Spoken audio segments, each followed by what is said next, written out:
There comes a point in life when the body begins to show its age. Vision fails, balance falters, memory stumbles over simple names and dates, and the silence of the house, once a sanctuary of peace, suddenly transforms into emptiness, cold, vast. It was then that I thought perhaps it's time to move in with my children. It wasn't an easy decision. I'd lived my entire life with my husband. We had raised our children with every ounce of effort we possessed. And when he passed, I carried on, resolute, alone, but at peace. Yet, time eventually exacts its toll. A fall in the bathroom, a night struggling for breath, an entire week without hearing the doorbell ring. These incidents begin to weigh on you in a way only the elderly can truly comprehend. And I simply craved security. I longed to feel that someone was nearby should anything happen. I didn't want to be a bother. I didn't want to be a burden. I simply wanted to not be so alone. I spoke with my daughter. She assured me it would be wonderful, that the grandchildren would adore having their grandmother close, that I would have my own room, my own routine, my own privacy. And I believed her. I believed with all my heart. Because deep down, every mother wants to believe she raised her children to be a home for when her own is no longer sufficient. I parted with so much. I gave away furniture, sold my little house, keeping only the essentials. I took with me a photo album, a few clothes, and my rosary. I entered that house with a heart brimming with hope. It felt as though I were returning to a place of safety. As if, at last, I could rest, surrounded by people who loved me. The first few days were a celebration. My grandchildren hugged me constantly. My daughter expressed her joy at having help. Even my son-in-law treated me kindly. I'd wash a few dishes, bake a small cake, share a story here and there. And this filled me with life. I thought, this was the best decision I could have possibly made. But what I didn't realize is that sometimes what appears to be a home is merely a temporary shelter. And that not every place you enter with love will greet you with care. At that time, I was blind to it. I just wanted to belong. I just wanted to feel useful, to be part of something, to continue being a mother, a grandmother, something more than just an elderly woman. I believed that love was enough, that the presence of my children would mend the emptiness. That affection would suffice to fill the voids of loneliness. But today, looking back, I understand. I mistook protection for surrender, and I surrendered myself once more, believing I was going home, when in reality, I was beginning to lose myself. In the beginning, everything seemed right. I helped here and there, made different coffees, washed the lunch dishes while my daughter rested. Sometimes I picked up the grandchildren from school when she was too tired. I felt useful again, that I still had my place. But it was gradual, so slow it almost went unnoticed, that things began to change. First, there were the silences. You know that silence that isn't peace but discomfort? That kind of silence that arises when you enter a room and people stop talking? Exactly. I started noticing that. Then came the little comments, said in a joking tone, but cutting like a knife. My mother loves to butt into everything. I went through this when I was a child. Now it's my turn. She doesn't understand how things work nowadays.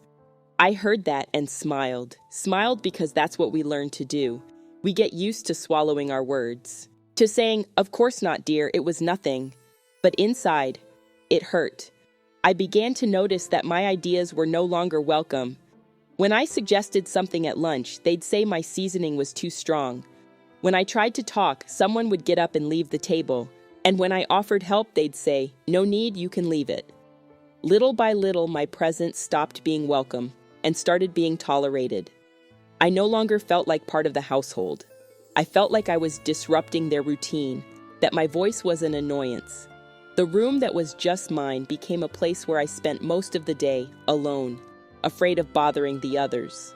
I caught myself many times having lunch after everyone else, just to avoid the looks. And that's when a silent realization dawned.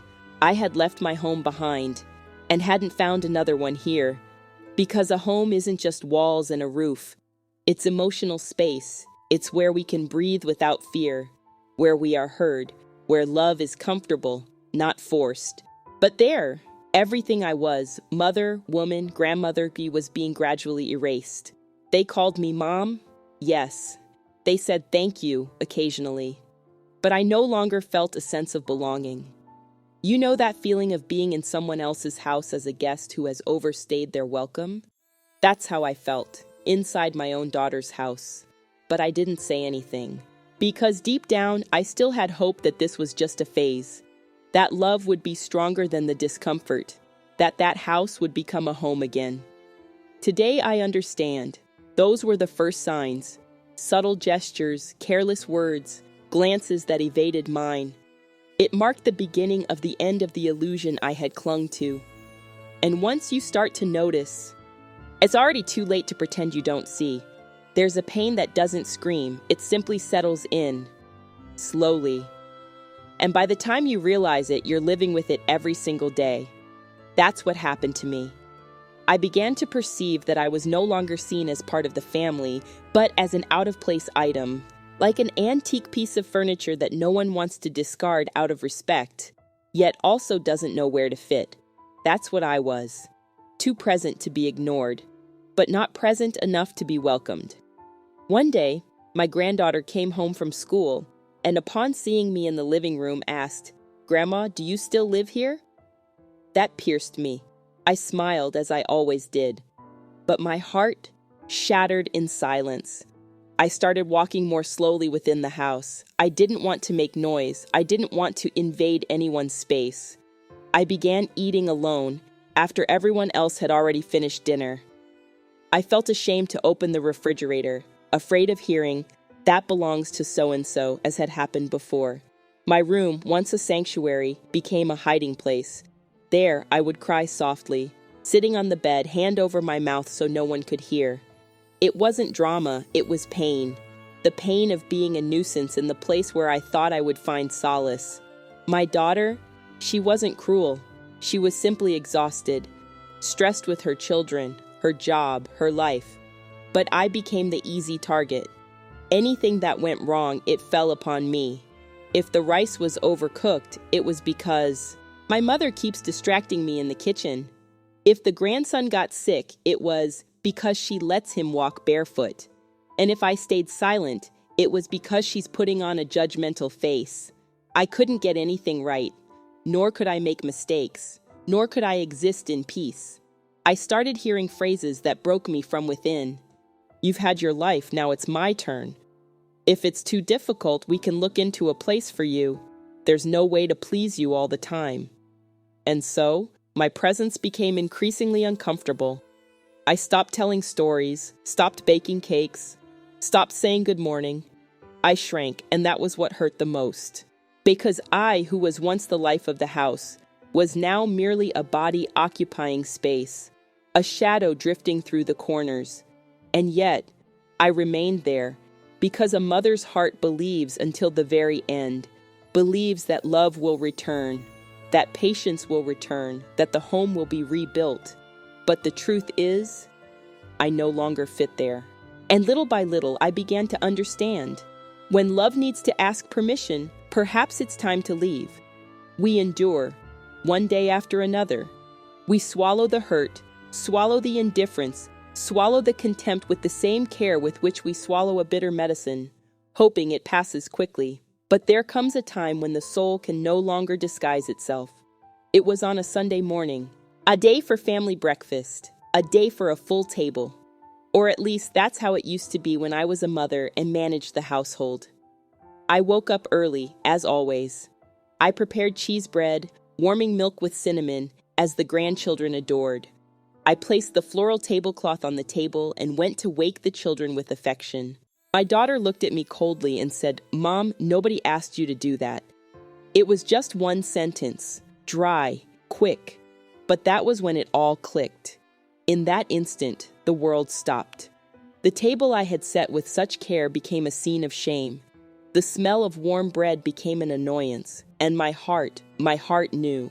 It knew I was no longer part of that house, that my love was excessive, that my presence was a nuisance. I went to my room, I sat on the edge of the bed. I stared at the floor for long minutes, unable to think. It was as if, in that silence, all the times I had been ignored, discarded, silenced, returned at once. I relived everything. Every "we'll see later," every "don't interfere," every "that's none of your business anymore." There, sitting alone, I realized I was living in a place where there was no longer any room for me.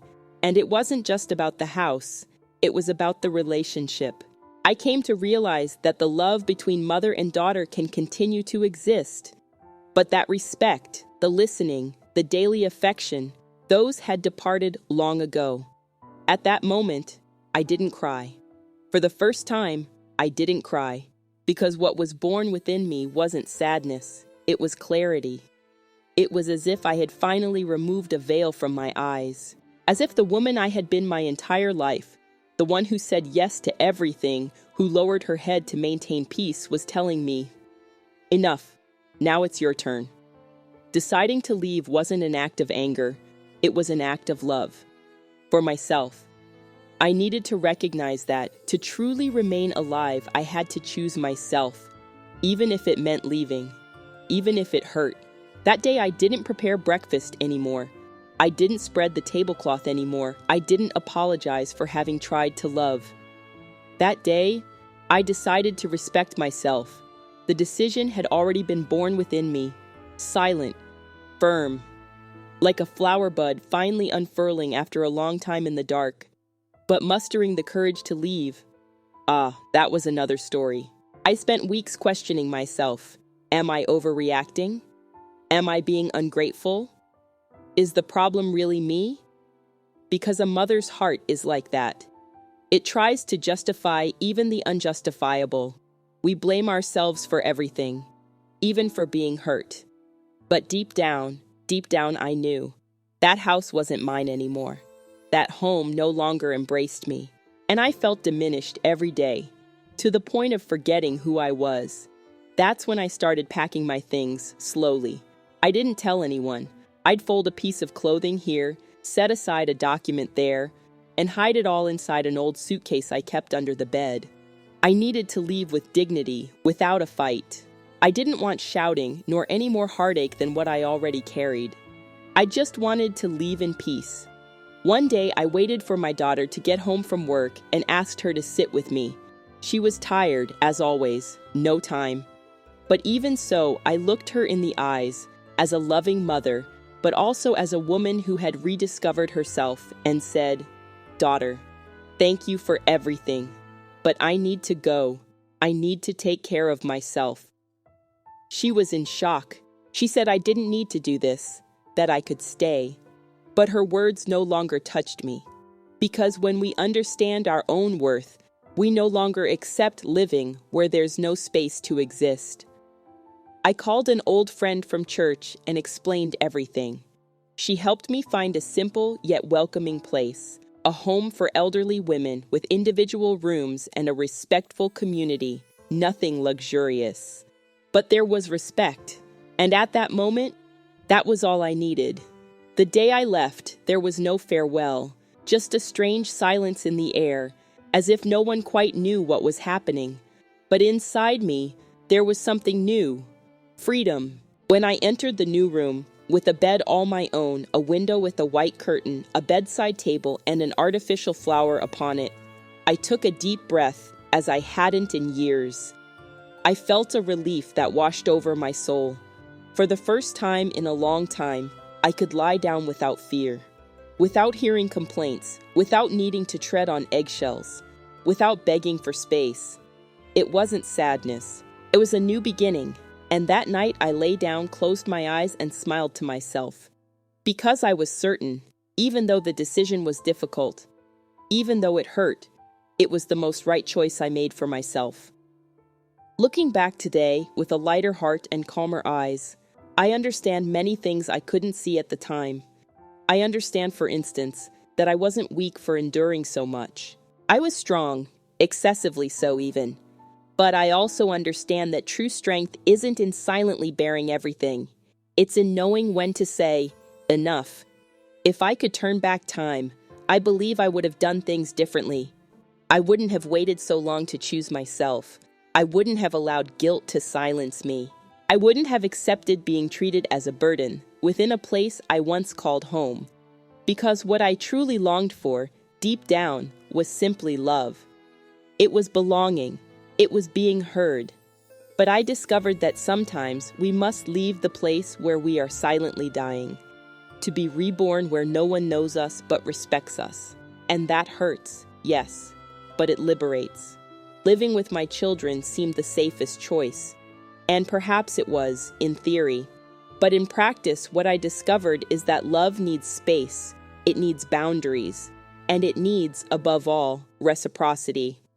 Today, in my simple, quiet little corner, I have found things I hadn't seen in a long time: peace, dignity, and freedom. I've started writing again. I've resumed my embroidery. I have friends who listen to me without rushing. I have my tranquil afternoons, my cup of tea, and my faith. And more than anything, I have myself. I am not alone. I am with myself.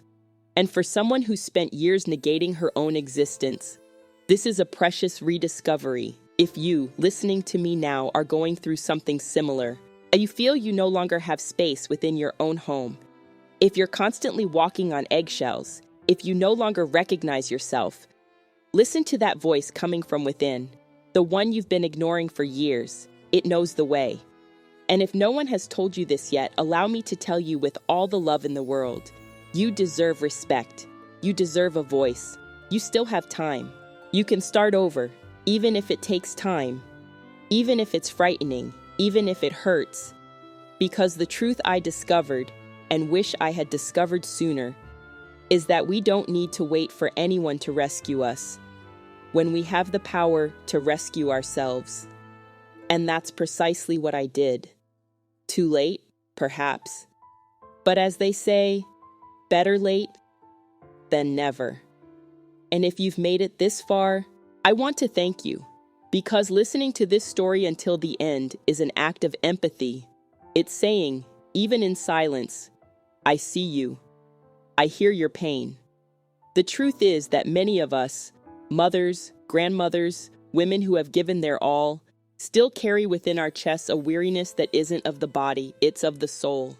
A weariness of not being seen, of being treated as a burden, when all we have ever offered is love.